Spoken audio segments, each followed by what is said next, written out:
Class 9 English 2 Short Story Lesson 1 Speech by Chief Seattle 1854.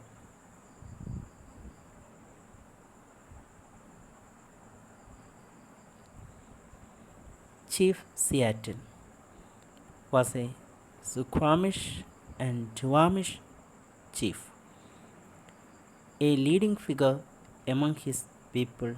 He pursued a path of accommodation to white settlers, forming a personal relationship with Doc Maynard. The city of Seattle in the US state of Washington was named after him.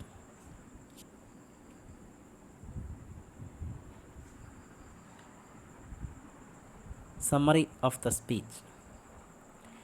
Chief Seattle's speech is a response to Governor Stevens' proposal to acquire the land of the Red Indians. Chief Seattle, the leader of the Suquamish tribe, responds to the proposal is an ironic way so as to make the white men realize how they have been oppressing the Red Indians and that the Red Indians cannot afford to fight the white man in terms of their martial strength against bringing in more and more destruction to the land. Therefore, he puts forward some conditions to the proposal of acquiring the land.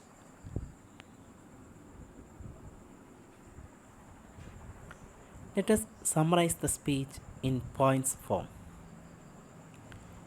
Chief Seattle begins by saying that nature has been a great sympathizer and it will not always remain so if we do not respect nature. Great Chief of Washington is referred to as Good Father as he sends his word of goodwill and friendship. Chief Seattle says that the great chief does not need their friendship, and it is greatness of the Washington chief as he has extended the hands of friendship as they are more powerful and strong than the Red Indians. Chief Seattle then states how at one point of time Red Indians were a large tribe but are limited to a very few then. But instead of mourning the fact, wants to look forward.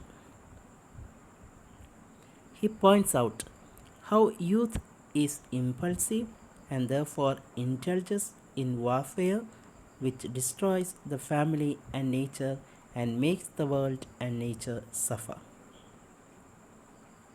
So, Chief Seattle suggests that the white men and the native people should never think of hostility.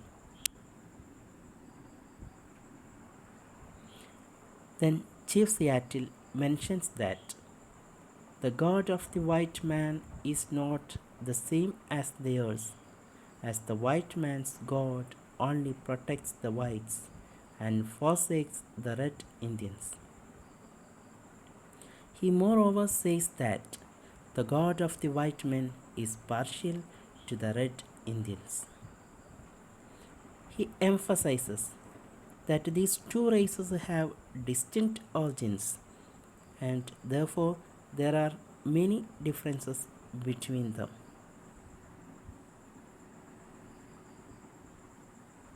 Seattle mentions the sacredness that they associate with the ashes of their ancestors and therefore how they consider their land to be sacred, whereas the whites move away from their father's grave.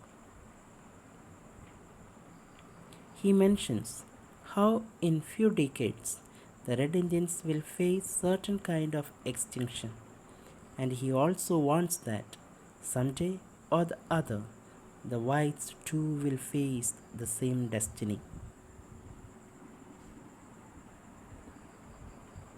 Then Chief Seattle accepts the proposal of acquisition of land of the governor of Washington, but put forward a condition that they will not be barred from visiting the ashes of their ancestors as the land is sacred to them.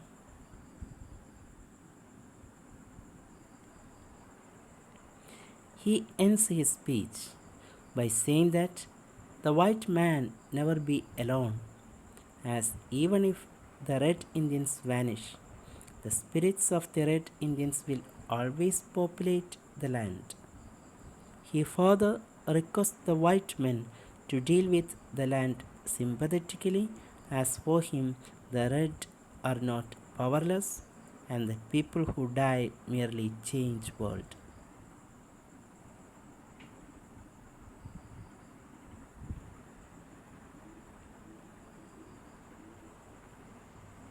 Now we will see the different themes in this speech. First, red Indians' attachment to their land. Second, white man's supremacy. Third, difference between the world views of white men and the red Indians. Fourth, ecological sustainability. Fifth, sustainable development.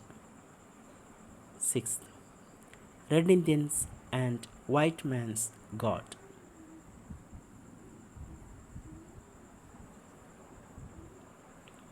Now some useful links to study the lesson.